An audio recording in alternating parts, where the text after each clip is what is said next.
This week's episode is sponsored by us. If you want to support the podcast and make passive income for yourself at the same time, click the link in the description box to join our Facebook group and we'll explain exactly how. It's a win-win. Now, let's get on with the show.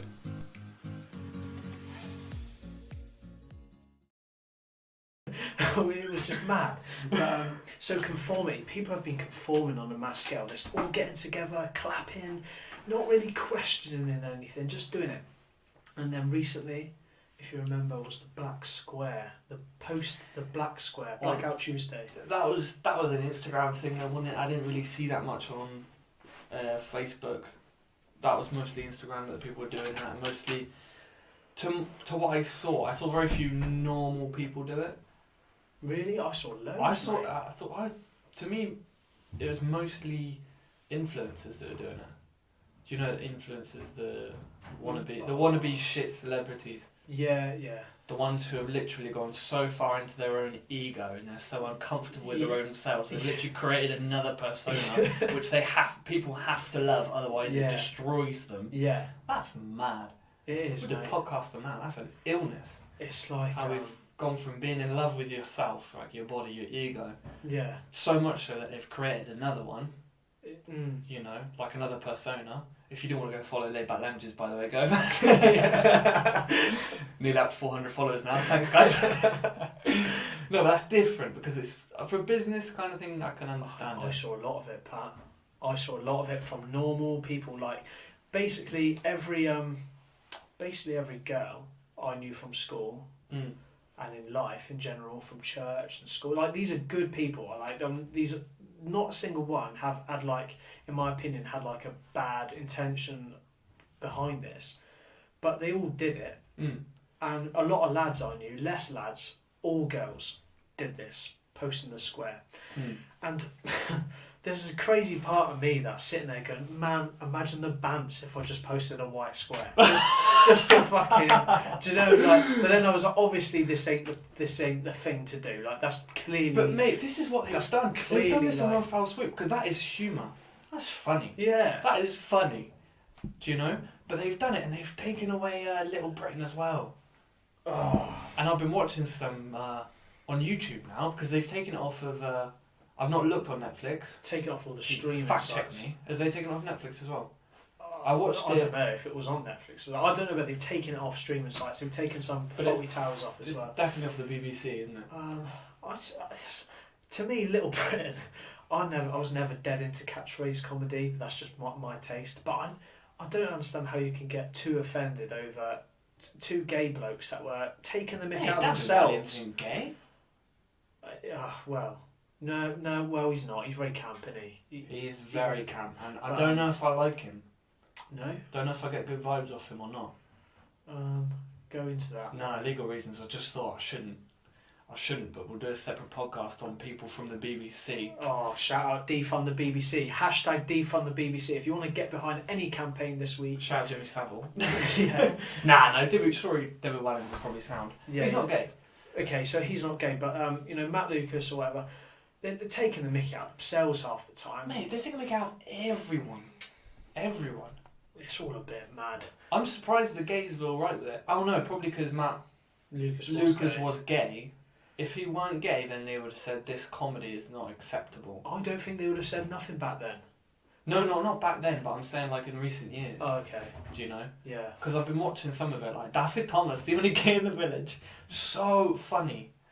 Mate, but if you actually hang around with some gay people, mate, if we get away from the culture, like the crazy woke culture that's kind of like been fought on their behalf, gay people are like the savagest people. Like they're the fucking funniest. Like they piss taken. Like mate, some of these lads have had the piss taken out of them since the day one. Like some gay people are the funniest lads, man. So I reckon they're more intelligent as well. Yeah. I'd like to see a study on that, IQ wise. IQ, I think EQ, emotional intelligence, that for sure. That too. For sure. But definitely IQ, mate. All of my mates who are like gay or bi, super bright, super intellectual. Mate, I don't There's really know any there. thick ones. No. But maybe the thick ones, shout out thick ones. Imagine maybe people that have maybe like lower IQ. Don't have the self-esteem to be like, yeah, I'm gay and I'm going to own it, or whatever. I don't know, man, shout out the gays. But I don't think people would have been offended as this culture has kind of pushed. I think this whole offence culture is manufactured, for sure. And people are just complying with it. People are just going, oh, everyone else seems annoyed, so I'll just go along with it too. When you know it's never upset you, I don't know anyone that would have upset. What, by a statue? A statue, a bloody comedy programme.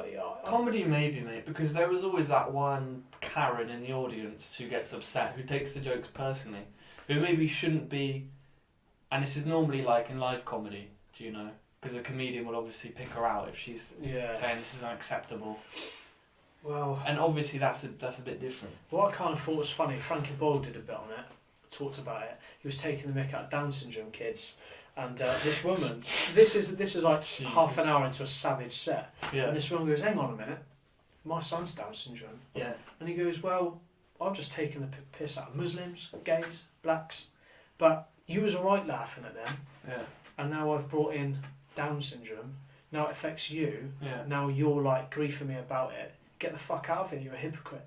Yeah. You know, and if you've ever laughed at a savage joke, man, I remember when Ebola was kicking off in 2012. It pissed me off at the time because what, Ebola? Ebola. Did you catch it? No, the culture about Ebola. There were so many memes about it, so many people laughing about it, and then a month later, that ALS challenge, that ice bucket challenge, right? I'd forgotten about that. Yeah, dude. So let's talk about conformity. I made a thing there saying. I got nominated about 6 times by people to do this ice bucket challenge to raise money for multiple. What was it? No, it was MS. ALS or. I thought it was MS. One of them ones, yeah. One of them bad ones. One that Steve-O passed away from. Yeah, R.I.P. Steve. R.I.P. Big man. Sorry, you got to teach us the shittest subjects. No, you should learn conformity. I made a status there saying, listen, have you Dinlos now? Pulling over fucking water all over your heads, going on about charity. You was laughing at Africans a month ago dying of Ebola. I couldn't stand it. I couldn't stand the hypocrisy and just the conformity, mate. Just people going, oh, I'll get behind the cause of a disease that affects 0.01% of the population and raise all this. And half of them weren't even donating money. They were just doing it to virtue signaling. For the likes, mate. For the likes, for the virtue. Yeah. Do you reckon that's the same thing then? The black squares and that, and putting statuses up. I see so many, mate, that copy and paste statuses. People don't even think anymore. Mate. Respect to any of you people who actually write your own statuses. Yeah. Do you know? About Black Lives Matter, as much and shit as you might speak. If you can articulate your thoughts, and they're your thoughts, perfect. Mate, I've been lectured so many. Not I've been lectured, but I've seen sort of left wing sort of people, right? And I know these people, they ain't clever people, and half of them never read a book in their lives, and they're going, right, so if you're against Black Lives Matter, your challenge now is to go and educate yourself, #educate yourself, read a book, you know, support. Which book? White Fragility by some bird in America. White Fragility was a book they wanted people to read. White Fragility. Yeah, man, I'm not going to go into all that. But you know, these people pushing these books. I was like, I bet you haven't read this book. You're just literally It's like you've opened your mouth and something else is talking through you, and you're just a medium for a message. And there's nothing authentic coming from you. You're not bringing anything to the table. You're just lecturing from a sort of a moral high ground, if you can call it that, and you're making other people feel shit. And you're only on that moral high ground because it's fucking in the cultural norm to be there, man. It's even being pushed by like the mainstream media. Everything culture. Ben and Jerry's. Ben and Jerry's made a status saying... What did they say? Mate, Ben and Jerry's, yeah? Shout out Ben and Jerry's. Shout out, man. Send us free ice cream. Fish food. Bow. Yeah. But Ben and Jerry said, together we will dismantle white supremacy. I was like, if I want to dismantle white supremacy, I'm not coming to Ben and Jerry's, man. Yeah, buy some ice cream. I'm not coming to Ben and Jerry's. Vanilla, obviously. And that chocolate stuff. Shout out no cookie dough, man. That's the one. That's the one. Yeah, you'd have to buy like the mixed race flavours. What would that be? Mixed race flavour? Napolitan. What colour's that? That's not even... That's like pink brown and vanilla, isn't it? Yeah. But that I don't think it's Ben and Jerry's. But Like a coffee one. yeah, man, caramel. Are you a fan of coffee ice cream? Coffee cake? Yeah. Coffee ice cream is something about it. Listen, if I'm ever getting gelato, okay, it's gonna be pistachio, right? If not, I'm coming hard with some hazelnut. If not, You're a nutty boy, yeah. if I'm down in sort of Pulkey, I'm dealing with a New Forest sort of ice cream. Yeah. I'm getting down rum and raisin. Rum and raisin. Big time. That's an old man's What ice I'm cream. hearing is you like little bits in your mouth. I can follow you there with mint chocolate chip. That's mad. Anything else? Rank. That's a childish ice cream. I don't... Listen, mint is delicious when I'm brushing my teeth. Not when I'm having a little... Yeah, see, my girlfriend's the same as that. Mint chocolate, not a fan. No. She's not a fan. After eight's a big man move though after a curry.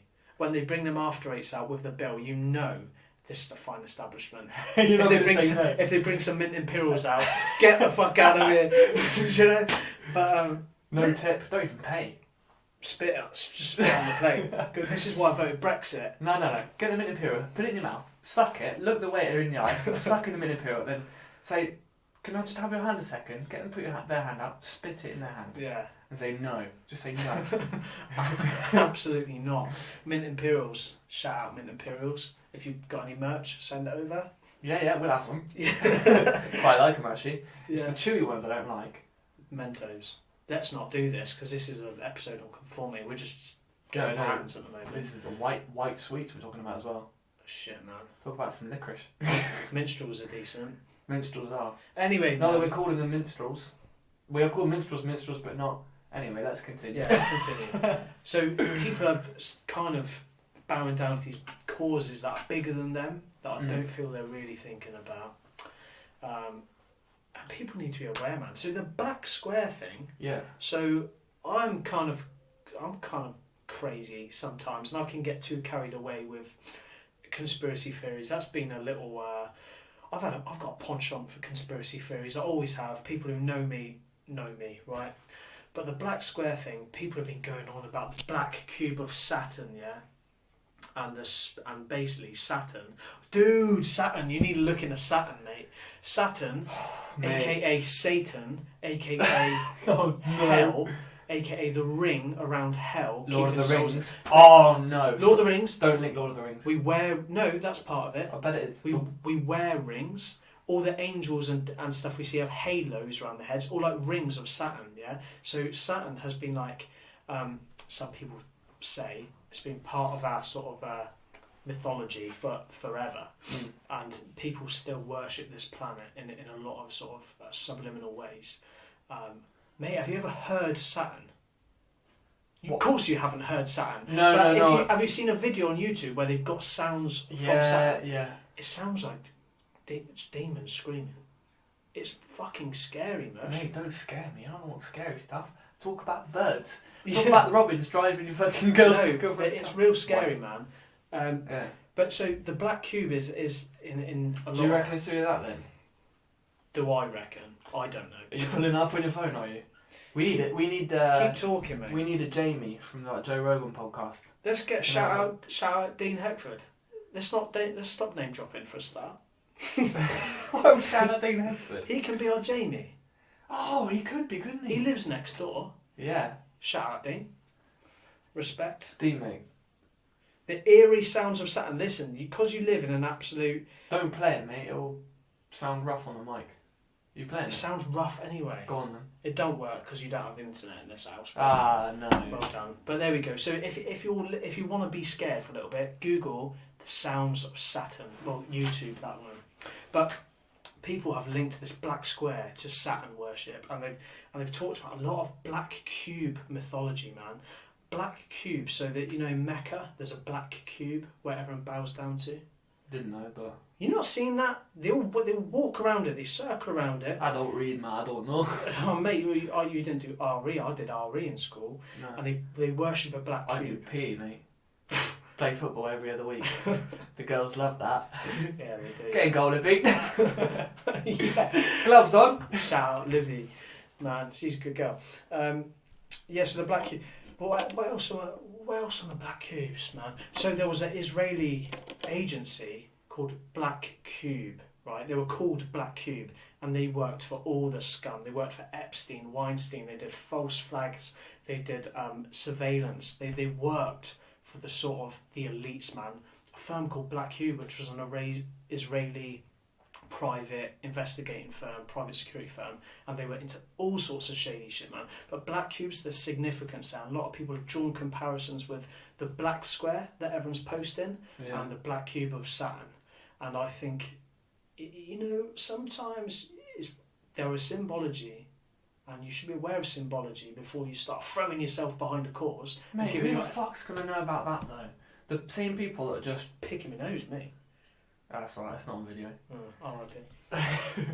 Mate, the same people who blindly follow patterns of what people are doing, like the Ice Bucket Challenge. And I'm not saying these are bad things to do, by the way. Do you know, I'm not saying that was a satanic ritual of any sort. Probably was if you look into it.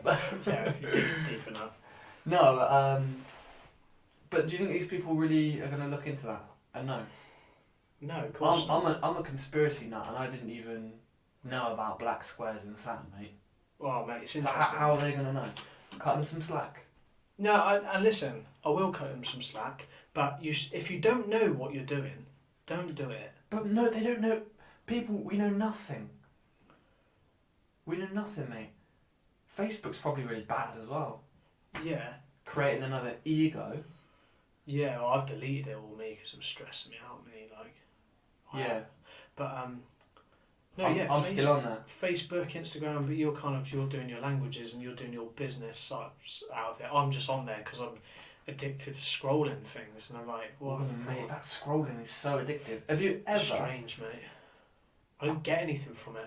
Mate, no one does. But isn't it weird how we're all addicted to it? Yeah. How is it programmed to be so addictive?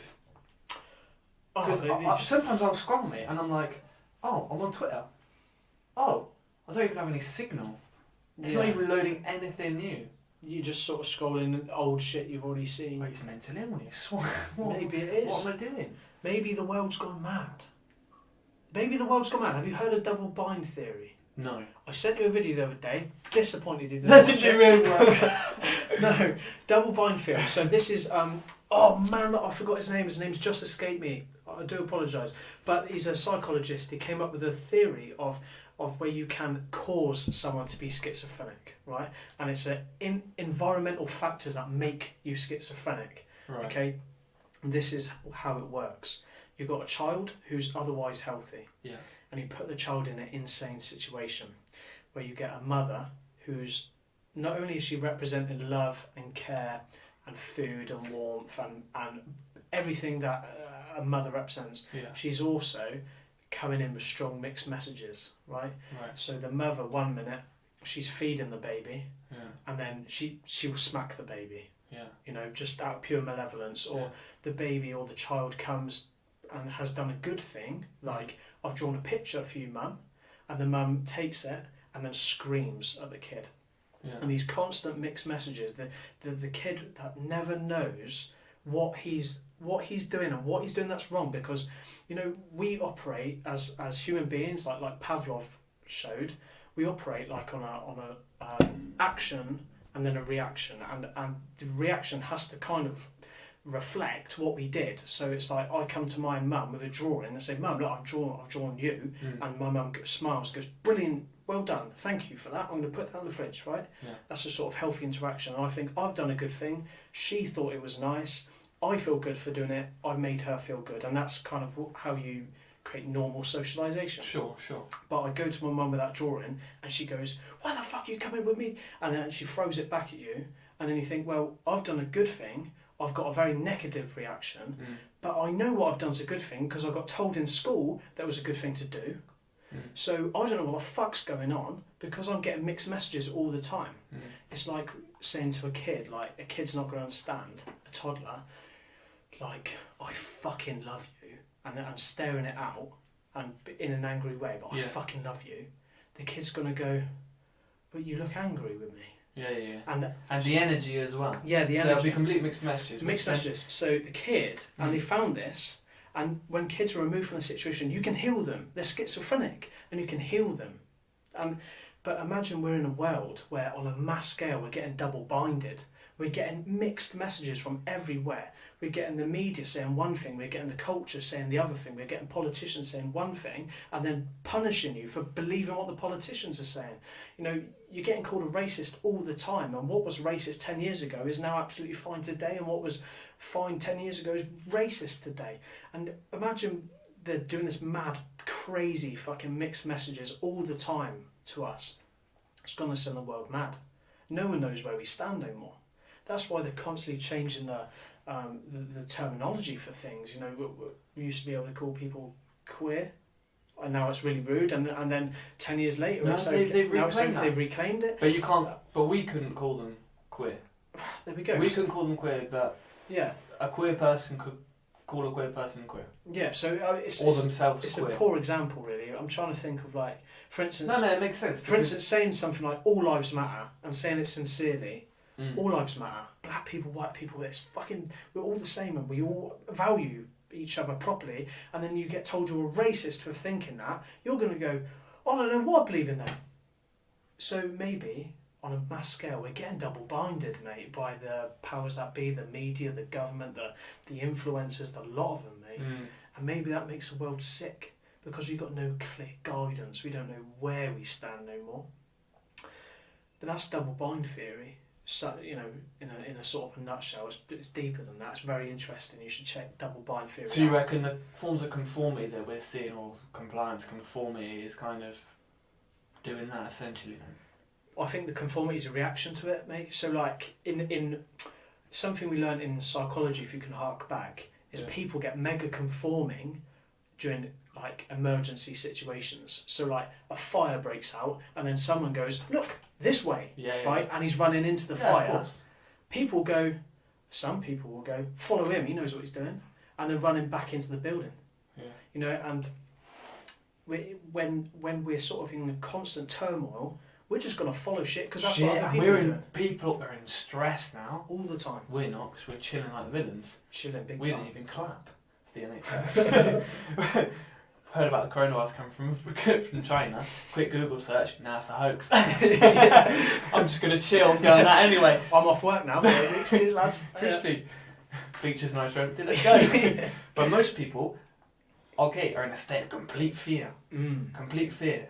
They're going to follow anyone that knows what they're doing. Yeah. No matter what. So you can do what you said then and give people mental orders. Yeah. Because if you actually follow what the government has been saying to us, they just change it every day. It's arbitrary, completely. completely. You know? And like even the virus, the disease. Have you seen how many times the symptoms are just... They're like, oh yeah, it's respiratory things now. Now I've heard like, oh no, yeah, having sex, you can transmit it through having sex as well, like sperm. And now they're saying to women, oh yeah, you should probably cut your hair short. Yeah. Mate. It's removing If people are not... identity. Friends. And this is coming from a place of love, huh? Proper love. Can you feel the love? Proper love, mate. This is proper good love. energy, man. Listen up. Have a think. Yeah. Have a think. Have a fucking think. Have a think. Use your nogs. Yeah. The thing is, man, the information's not even that well hidden. It's like you could speak to anyone, at the moment it's not. No, well, But they're deleting stuff. they are deleting. Check out episode 1 about censorship. Yeah. Check out episode 1. That was on censorship. That's a good episode. But they're all good. they're all not the last one. Well, we've been that, didn't we? Yeah, we've been that. But yes. So the messages are always being mixed, always, and I think it's all a big ploy to get people unstable and uncertain, and when you're uncertain, you're going to follow some rash laws, and you know this is why in times of war, people do things they don't at all believe in or agree with, because they're in just turmoil. They're just going to follow an order because they're fucking either being shot at or they're being screamed at or they're doing something that's not good and they're stressed, and you know they're just going to follow the order and because that seems like the easy way because it looks like they know what they're doing, but man, they don't know what they're doing, or maybe they do know what they're doing, but do you when you're doing it? That's what I'm trying to say, man. That's what I'm trying to ask. Bro. We said we wouldn't get dark. Yeah, no, but we're going to keep it light though. We're going to keep it light, man. By talking about. We're going to talk about Mao then and Stalin. No, listen, do your own research. Do your research. If you're interested in the sort of how the Bolsheviks started. There are loads of documentaries on YouTube, mate. I've been watching, but we don't learn about that shit at school. No. What do we learn about at school? World War One, World War Two, basically saying goodies versus baddies. It's pretty much goodies versus baddies. The Allies versus the whatever. And we won the war by surviving the Blitz, and it's kind of like. And Hitler's bad, and he killed loads of people and loads of It was a very sort of Anglo-centric view of the war, and that's fine because we don't have time to teach every aspect of history in school. But we live in an age where history is so available. It is, because we've got statues of people like Winston Churchill. Oh no, they're taking him down. Boxed him right up, haven't they? Oh, Winnie. Yeah, so but history's out there. If you're interested in looking at groupthink and mobthink, you need to research the Russian Revolution. You need to research the French Revolution. It never ends well. Never ends well. And these were people that let's dwell on the Russian Revolution for a sec. Russians are clever as fuck. They have really clever writers, really clever, intelligent people leading this revolution. Cleverer than you. Fit birds as well. They do. We talked about it before, didn't we, the last one? But, cleverer than you with the blue hair, 18-year-old, coming from Brighton Uni. None of our listeners have blue hair. No. No, but cleverer than these Antifa girls. Yeah. These people, the leaders of the Russian Revolution were well read.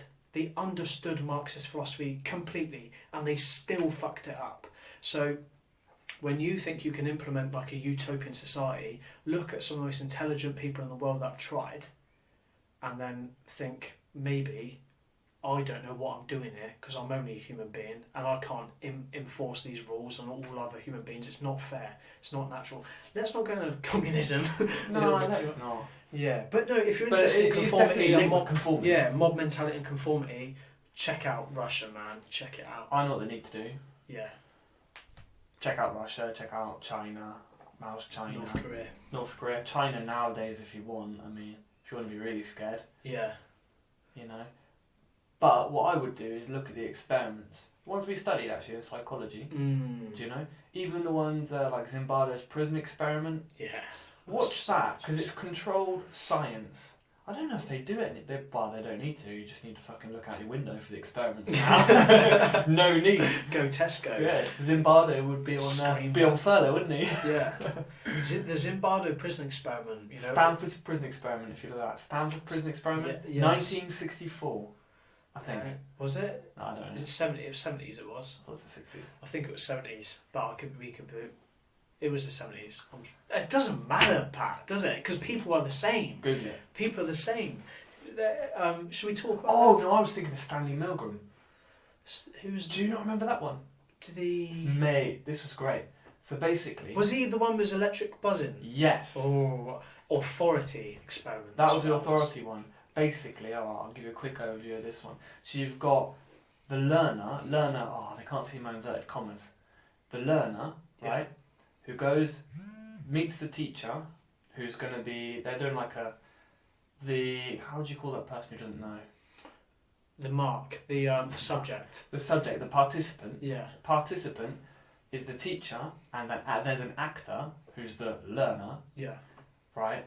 They don't sit in the same room, but the teacher can hear what the learner's saying, because he listens to their answers. Yeah. And the idea is, the teacher is told, right, you've got to administer these electric shocks, which go up in voltage to something ridiculous, like 400, which would kill you. Yeah, 100%. Yeah. We'd probably die 300, would you? 300 volts? It depends on if it's AC or DC. Really? Yeah, it depends on if the current's recurring or it depends on the type of current. Point is, you fucking die. Yeah. You would die at that, so the person should know. And they can hear, anyway. So the teacher is there administering the shocks. And the real experiment is about obedience. Yeah. In the room, it's important, in the room with the teacher, who's a participant, is the professor person. Yeah, he's wearing a white coat. Wearing a white coat. So he's like the authority figure. And all he says is the experiment requires that you continue. That's it. Yes. The experiment requires that you continue. You know, because obviously this guy's going there, the learner's getting him wrong. He's constantly applying these shocks, and they Higher get and worse higher. and he's hearing screams, he's hearing begging for his life, and most people follow through to the end until they can hear no more screams. Yeah, we need the stats on this one because I don't think it was most people. I think Oh it was, no, it might I be think because it it was 60%. It was overwhelming. I think they were complete. This is why it's such a standout experiment. They were shocked, mate. And they've, pun intended. They were shocked. There he is. Yeah, very. They good. weren't shocked. No one was harmed. Yeah, but yeah, I think the results were so crazy that they were like people will do anything if they're given a bit of authority, and they're also being sort of told to do it by an authority figure. This is why the Nazis were so. Because they go through the experiment and they're like, oh god, you can see them feeling super uncomfortable, but then they always justify it because they always look to the professor. And Yeah. like, I continue then. The experiment requires that you continue. All right then, say continue. Yeah, They keep doing it. They look uncomfortable, but they do it. they do it. And those idiots that walk around Tesco scowling at me because Yeah. I'm not following the arrows. Yeah. I'm like, imagine if they watched that experiment. Do you think they would make the connection? Mate, or- I think people are proper blind to their own. People are unaware of We the think we're monster safe, inside them. Yeah. And Jordan Peterson. I don't want to go on about Jordan Peterson too much, but he's fucking fantastic. He's if a you don't ledge. want to get into it, but he's a bit of a divisive figure, and he's already like a contemporary icon. So I don't want to. But he shouldn't be fucking divisive. He's really clever. He's really clever. But he's got a course called Maps of Meaning, where you kind of learn about yourself, and You done it? No, I haven't done it. I've listened to the lectures. I've kind of listened to all his lectures online. This course, but and he's basically discovered that in himself, in all his sort of wisdom and his knowledge of psychology, could have been an active participant in the Holocaust.